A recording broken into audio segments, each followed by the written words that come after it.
ایک یہ کویشچن کیا تھا کہ ایک کالج ہے جو ڈی فارما کی ڈگری ہمیں جاری کر دیتا ہے پیسے لے کر، یعنی اگر آپ کو فارمیسی وغیرہ کھولنی ہو، دوائیں سیل کرنی ہو تو آپ کو ایک لائسنس کی ضرورت ہوتی ہے، ایک ڈگری کی سرٹیفکیٹ کی ضرورت ہوتی ہے۔ تو یہ پوچھنا چاہ رہے ہیں کہ ایسا سرٹیفکیٹ اگر ہمارے پاس نہیں اور ہم شاپ کھولنا چاہ رہے ہیں تو کیا ہم ایسے کالج سے وہ ڈگری خرید سکتے ہیں؟ وہ کہتے ہیں اگر وہاں سے نہ بھی لینا تب بھی ہم ایسے ہی ہوتا ہے کہ اسٹور کھول لیتے ہیں اور کسی اور کی ڈگری یوز کر رہے ہوتے ہیں، یعنی کوئی اگر چھاپا وغیرہ پڑ جائے تو دوسرے کی ڈگری دکھا کر گزارا کر لیتے ہیں۔ کیا حکم شرع ہوگا؟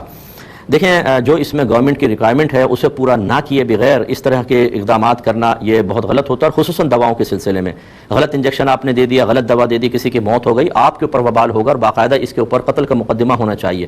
اگرچہ قتل عمد نہیں ہے لیکن قتل خطا کا تو مقدمہ ہونا چاہیے، اور قتل بالسبب بھی ہو سکتا ہے کہ آپ اس کا سبب بنے، یہ دیت وغیرہ لازم ہونی چاہیے۔ تو خلاصہ کرام یہ ہے کہ اس طرح کرنا کہ اور ایسے کالج کی بلکہ نشاندہی کر کے ان کو اوپر چھاپا پڑوانا چاہیے کہ جو اس طرح پیسے لے کے ڈگریاں دے کر لوگوں کی زندگیوں سے کھیل رہے ہیں۔ اس لیے تو ہمارا ملک ترقی نہیں کرتا۔ اگر 4 آدمی اس کی ترقی کے بارے میں سوچتے ہیں تو 400 ان کو گالیاں بک کر اپنے ملک کی جڑیں کھوکھلی کرنے کے لیے تیار ہیں۔ یعنی لوگ تو ہمارے نزدیک جانوروں سے بدتر ہو گئے ہیں کہ کبھی آدمی جانور پہ بھی رحم کر لیتا ہے لیکن انسانوں کے اوپر رحم کرنے کے لیے تیار نہیں۔ ایسے بے رحم لوگوں کے لیے یقیناً سخت قوانین ہونے چاہیے، اور اس طرح جعلی ڈگری دے کر اور لوگوں کی زندگیوں سے کھیلنے والوں کی گرفت ہونی چاہیے۔ تو آپ بہرحال ایسا نہ کریں۔ آپ دیکھیے گورنمنٹ آپ سے کس چیز کی ریکوائرمنٹ کر رہی ہے۔ اگر کچھ کورسز ہیں، آپ کو کوئی امتحان دینا ہے، اس کے بعد آپ کو ڈگری ملے گی، تو آپ اس پروسیس کے ذریعے ڈگری حاصل کریں۔ ویسے اگر آپ کریں گے وہ اللیگل ہوگا، آپ گناہگار ہوں گے، کیونکہ جو